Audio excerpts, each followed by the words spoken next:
रउआ लोगन के हमार प्रणाम। का हाल बा? हमारा कराकाट के भाई बहन लोग ठीक है ना?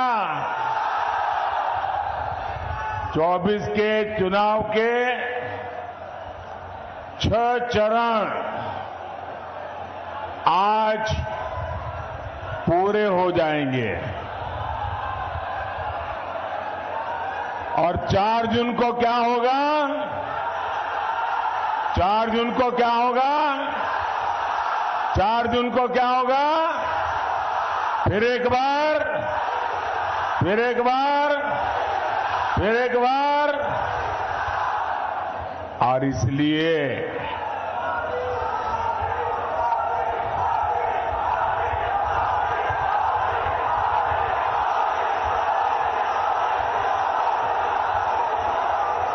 मैं इस चुनाव में हिंदुस्तान के हर कोने में गया हूं। सालों से राजनीति में काम किया, संगठन में काम किया और मैंने देखा है कि बिहार के लोगों में राजनीति का आकलन करने का जो सामर्थ्य है वो अद्भुत है। और बिहार के लोग इन चीजों में इतने पक्के होते हैं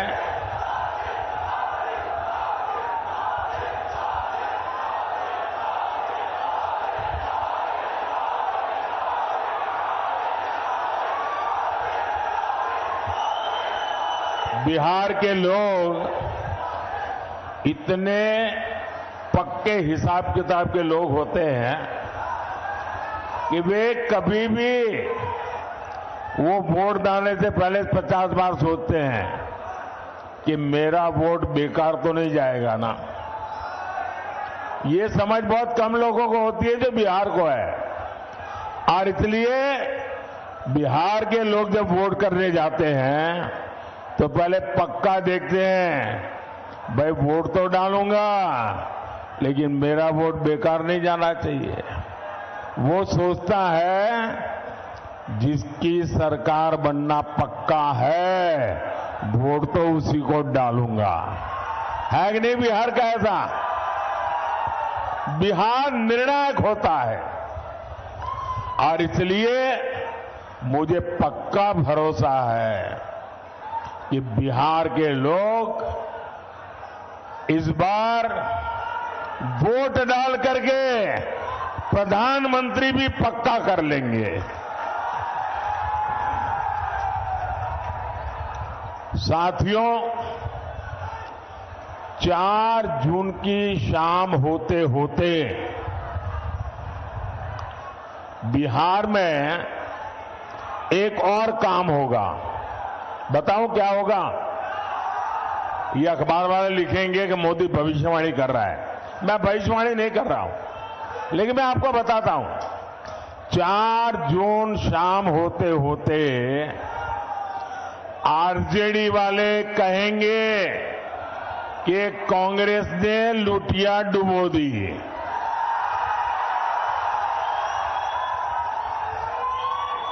एक दूसरे के कपड़े फाड़ना शुरू करेंगे। 4 जून को दूसरा क्या होगा वो भी बता देता हूं। ये कांग्रेस का शाही परिवार क्या करेगा? कांग्रेस का शाही परिवार पराजय का ठिकरा खड़गे जी के सर पर फोड़ करके वो विदेश में छुट्टियां मनाने चला जाएगा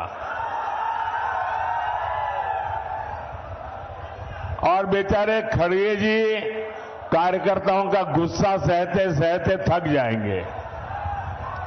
भाइयों और बहनों, कांग्रेस, आरजेडी और इंडी गठबंधन को देश बार बार खारिज कर चुका है, नकार चुका है। इनके पास न विजन है, इनके पास सिर्फ और सिर्फ कंफ्यूजन है। इनके पास हौसला का नामो निशान नहीं, इनके पास हताशा ही भरी पड़ी है, इनके पास नीति नहीं है, निर्णय लेने की क्षमता नहीं है, ये सिर्फ नकारापन लेकर के जी रहे हैं। दशकों तक इनकी पूरी राजनीति डरो और डराओ के मंत्र पर चली है, लेकिन मोदी ने इनका ये जो डर का गुब्बारा है ना, उस गुब्बारे को ही फोड़ दिया है और हालत तो ये है कि मोदी उनके डर को भी डराता है। साथियों, ये इंडी गठबंधन वाले देश को डराते थे, देश को ऐसा डराते थे और 70 साल से डराते थे। क्या कहते थे? अयोध्या में अगर राम मंदिर बना तो देश में बवाल हो जाएगा, खून की नदियां बहेगी। आज रामलला भव्य मंदिर में विराजमान है, कोई बवाल हुआ क्या? कोई खून की नदियां बही क्या? ये डराने का झूठा खेल चलता था कि नहीं चलता था?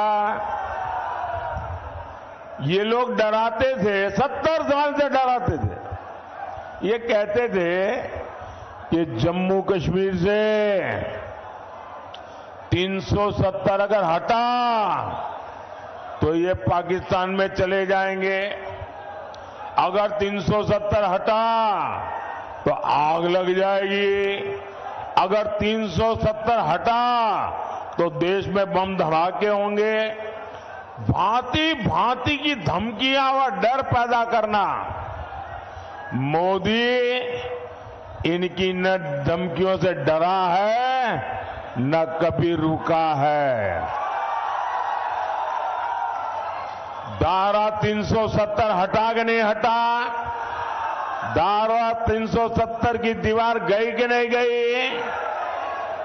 कश्मीर और हिंदुस्तान के बीच की ये दीवार को तोड़ा कि नहीं तोड़ा? सीना तान के तोड़ा कि नहीं तोड़ा? मुझे बताइए, कहीं आग लगी क्या? कोई पाकिस्तान भाग गया क्या? देश में बम धमाके हुए क्या? डराते थे। साथियों, ये डरपोक कांग्रेस और ये डरपोक आरजेडी वाले अभी क्या कह रहे हैं? पाकिस्तान के पास परमाणु बम है, डरो। डरा रहे हैं, खुद में मसाला खाली हो गया तो उधर का मसाला दिखाते हैं। इसलिए पाकिस्तान के आतंकी जब चाहे भारत पर हमला करके चले जाते थे, ये डरपोक लोगों के कारण। मोदी इनकी तरह डरता नहीं है। मोदी ने सेना को कहा, जाओ गढ़ में घुस करके मारो।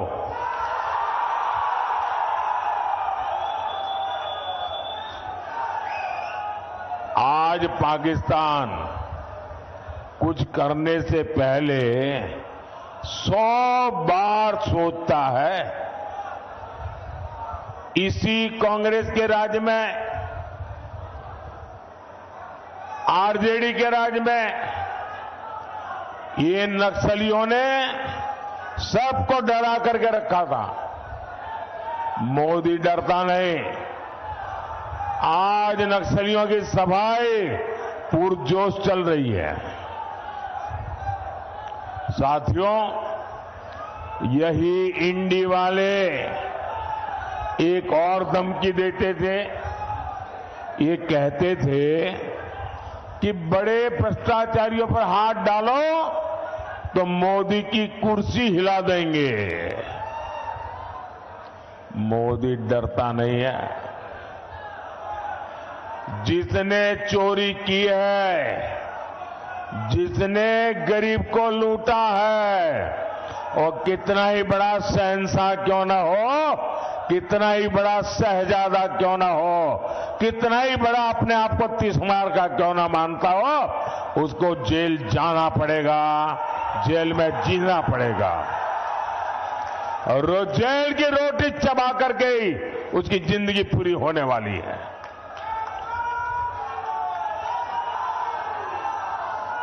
मुझे बताओ भाई, अगर कोई लूट करता है, आपके हक का छीन लेता है, तो छोटे लोगों को तो जेल में बंद करने के लिए कोई चिल्लाता नहीं है। बड़े जाने चाहिए, छोटे जाने चाहिए। आप मुझे कहेंगे वो मैं करूंगा। गुनाह किया है तो छोटा आदमी जेल जाना चाहिए कि सबसे बड़ा है वो जाना चाहिए? बड़ा हो जेल जाना चाहिए ना। तो मैं बड़ों को भेज रहा हूं तो अच्छा कर रहा हूं ना, सही कर रहा हूं ना। और मैं आज बिहार के लोगों को एक और गारंटी दे रहा हूं। जिन्होंने बिहार के गरीबों को लूटकर नौकरी के बदले जमीन लिखवाई है, कान खोल के सुन लो, उनका भी जेल जाने का काउंटडाउन शुरू हो चुका है।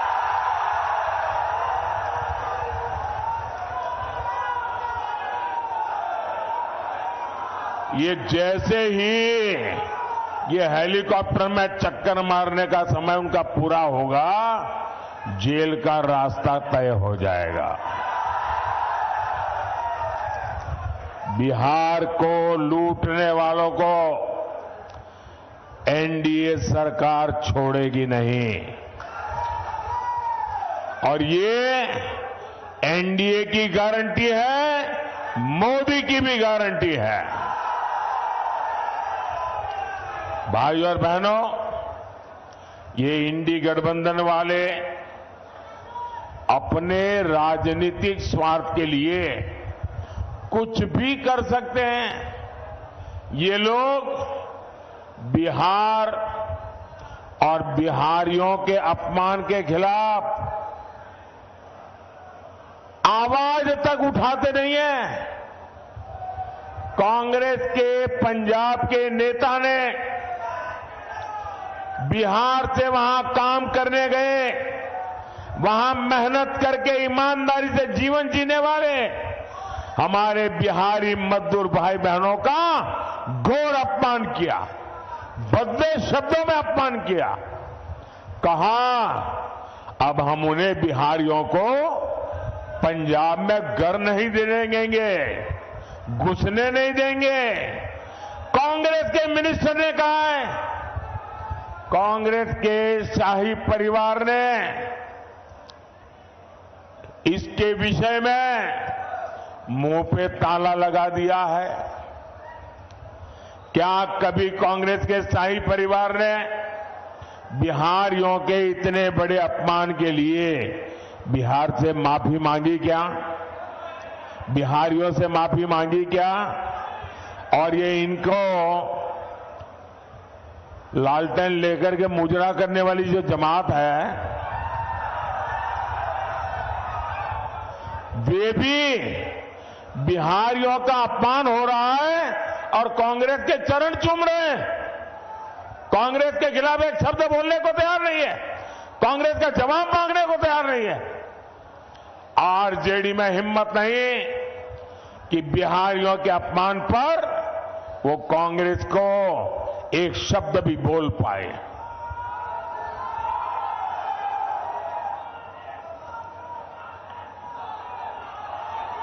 साथियों, इंडी गठबंधन के एक साथी डीएमके के नेता ने बिहारियों के लिए भद्दी भद्दी गालियां बोली।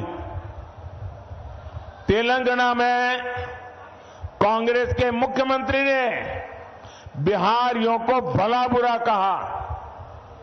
पश्चिम बंगाल की मुख्यमंत्री आए दिन बिहारियों को गालियां देती हैं, लेकिन आरजेडी और कांग्रेस के नेताओं ने उनके मुंह से इन लोगों को उनके खिलाफ एक शब्द बोलने की हिम्मत नहीं है।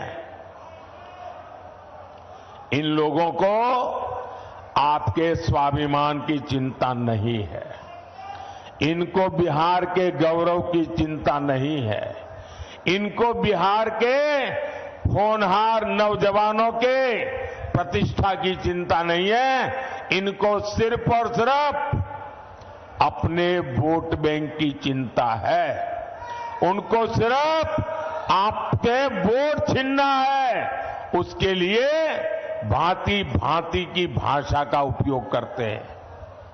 इनके लिए बिहारियों का सम्मान कोई मायने नहीं रखता।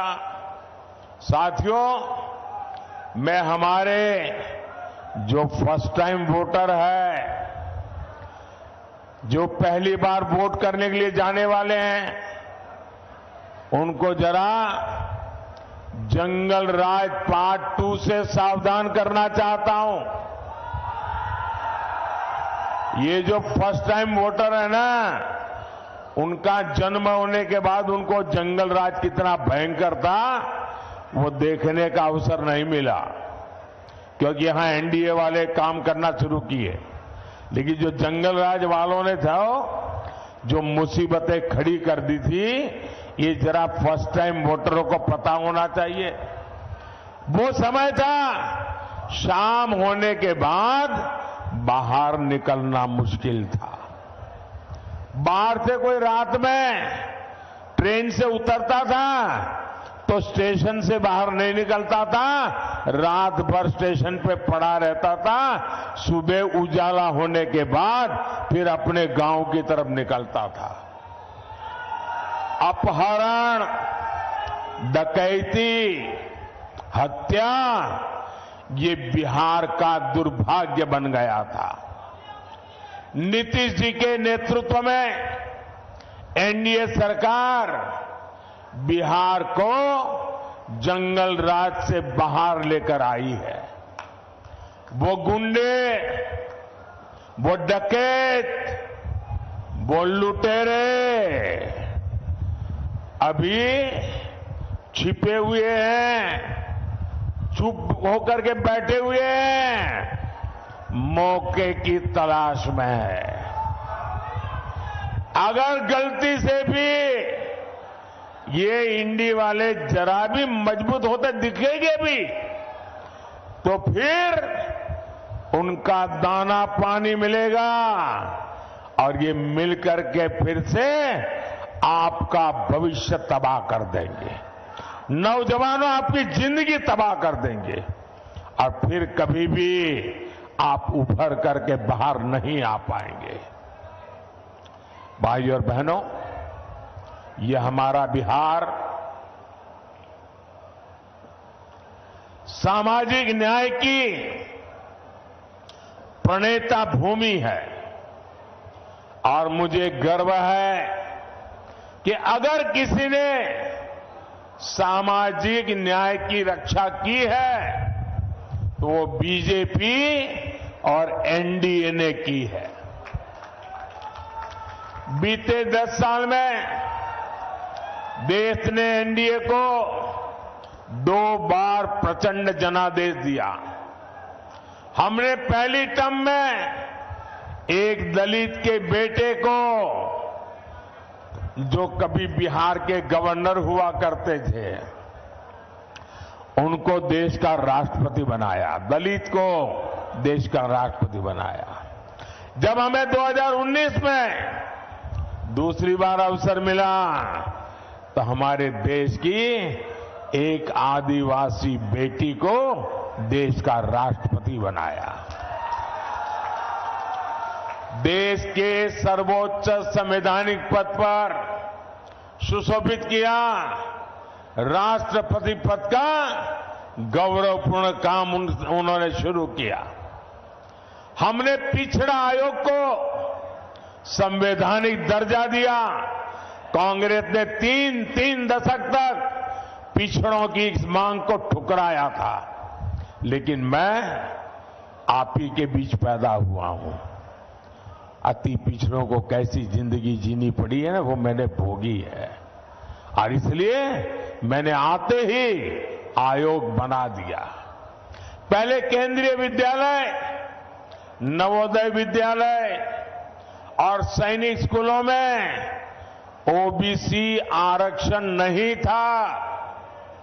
ये मोदी ने आकर के उसमें भी हमारे बच्चों के लिए मैंने आरक्षण पक्का किया।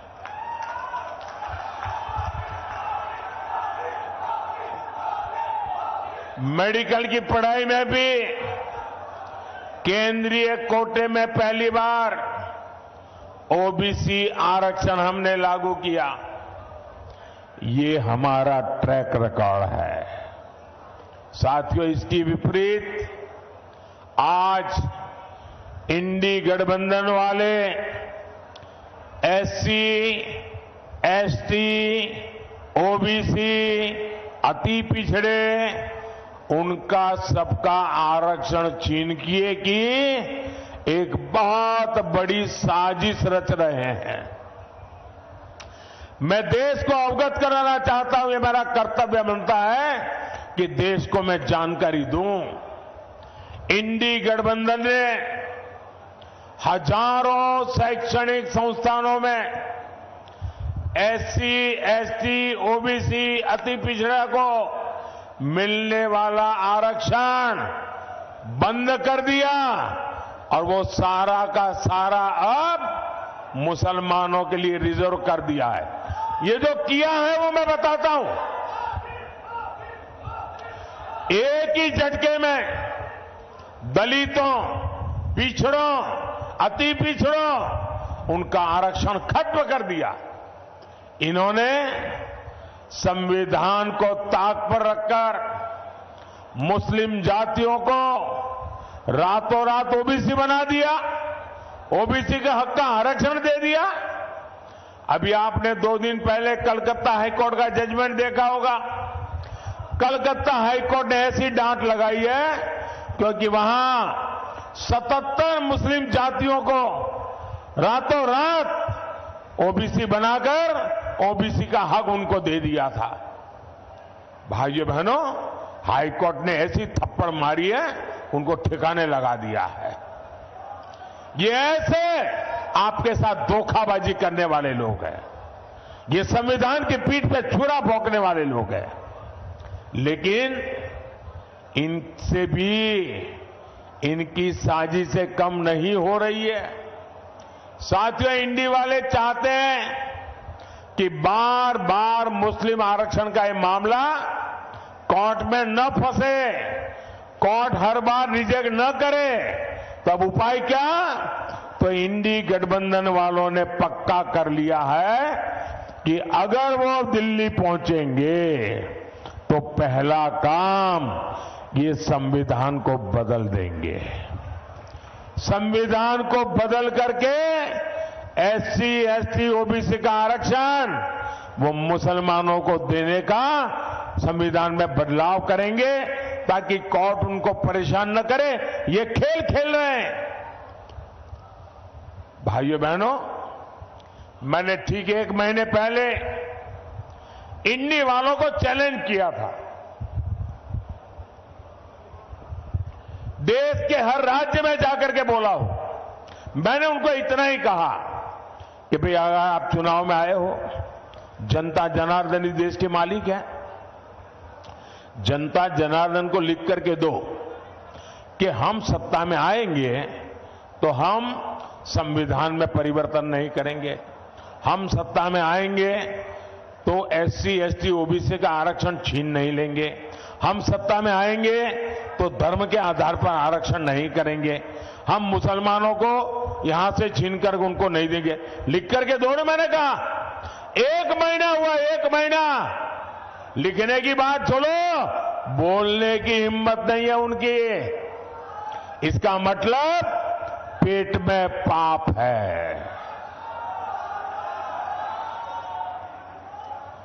बिहार में मेरा यादव परिवार है, बिहार में मेरा कुर्मी परिवार है, बिहार में मेरा कुशवाहा परिवार है, बिहार में मेरा कलवार परिवार है, बिहार में मेरा तेली परिवार है, मेरा सूरी परिवार है, मेरा कानू परिवार है, मेरा निषाद परिवार है, मेरा पासवान परिवार है, मेरा रविदास परिवार है, मेरा मुसहर परिवार है। ऐसी हर जाति के सबसे बड़े दुश्मन अगर कोई है तो ये आरजेडी कांग्रेस वाले हैं।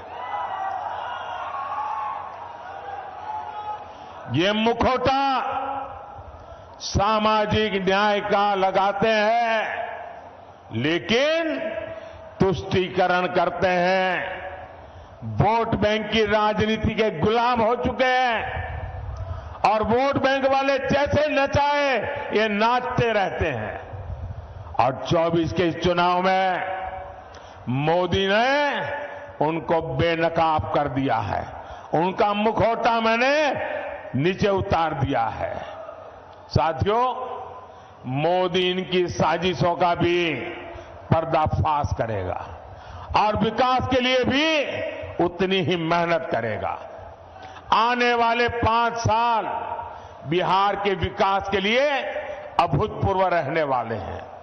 ये जो डेडिकेटेड फ्रेट कॉरिडोर यहां से गुजर रहा है, यहां 4 लेन 6 लेन के हाईवे बन रहे हैं, इनसे कंस्ट्रक्शन से जुड़े हर सेक्टर में अब रोजगार बढ़े। आने वाले समय में यहां लॉजिस्टिक्स सेक्टर के लिए, भंडारण से जुड़े सेक्टर के लिए बहुत संभावना है। रोहतास हो, कैमूर हो, औरंगाबाद हो, इस पूरे क्षेत्र में कृषि आधारित उद्योगों और दूसरे उद्योगों के लिए नए अवसर बनेंगे।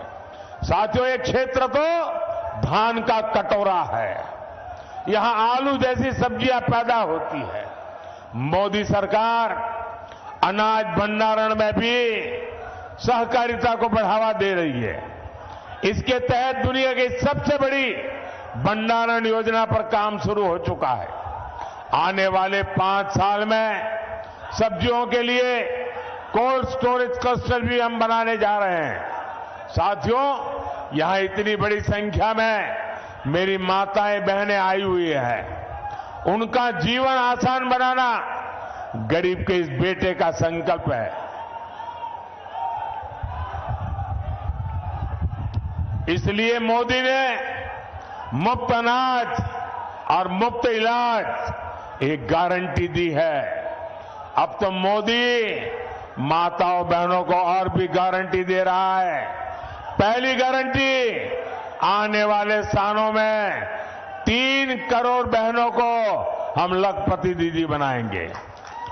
आने वाले दिनों में हर परिवार में जो बुजुर्ग है, 70 साल से ऊपर है, अगर वो बीमार है, इलाज की जरूरत है, तो उनके बेटे बेटी को इलाज का खर्चा नहीं करना पड़ेगा।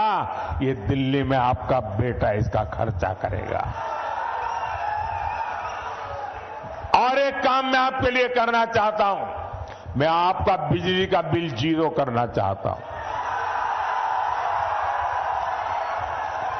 और इसलिए हमने पीएम सूर्यघर मुफ्त बिजली योजना बनाई है। और मुफ्त घर बिजली योजना में आप अपने लिए तो मुफ्त में बिजली उपयोग करेंगे, ज्यादा बिजली आप बेच सकेंगे। और इसके लिए सरकार सोलर पैनल लगाने के लिए 75,000 रुपये तक की आर्थिक मदद हर परिवार को करेगा। 75,000 रुपया। और जैसे आपको मोदी सरकार में पक्का घर, शौचालय, नल से जल, सस्ता सिलेंडर मिला, वैसे ही मोदी अपनी हर गारंटी पूरी करेगा। मैंने गैस का सिलेंडर देने की गारंटी पूरी की कि ना की? जरा जोर से बताइए ना। मैंने गैस का सिलेंडर देने की गारंटी पूरी करी कि ना की? करी ना? तो इस बार मुझे गैस के सिलेंडर पर वोट भी चाहिए। भाइयों और बहनों, ये एमपी बनाने का नहीं, ये पीएम बनाने का चुनाव है। ये देश में एक मजबूत सरकार बनाने का चुनाव है। इसलिए आप जब कारागार से मेरे साथी उपेंद्र कुशवाहा जी को वोट डालेंगे तो वोट सीधा मुझे मिलेगा। सासाराम से शिवेश राम जी को दिया वोट सीधा मोदी को मिलेगा। आरा में आरके सिंह को दिया हुआ वोट सीधा मोदी को मिलेगा। आप घर घर जाकर मेरी ये बात पहुंचाइएगा और एक काम करिएगा। करेंगे? जरा जोर से बताइए, करेंगे? आप जाकर के हर घर में बताना कि वो मेरे खातिर, मेरे देश के खातिर विकसित भारत बनाने के लिए आपके गांव में जो भी देवस्थान हो, आपके गांव में जो भी तीर्थ स्थान हो, वहां जाकर के मेरी तरफ से परमात्मा के आगे मत्था टेकना। करेंगे? मेरी तरफ से परमात्मा को मत्था टेकेंगे अपने गांव में और मेरी तरफ से परमात्मा को मांगना कि विकसित भारत बनाने के लिए परमात्मा हमें आशीर्वाद दे। इतना काम करेंगे? पक्का करेंगे? बोलिए भारत माता की, भारत माता की, भारत माता की। बहुत बहुत धन्यवाद।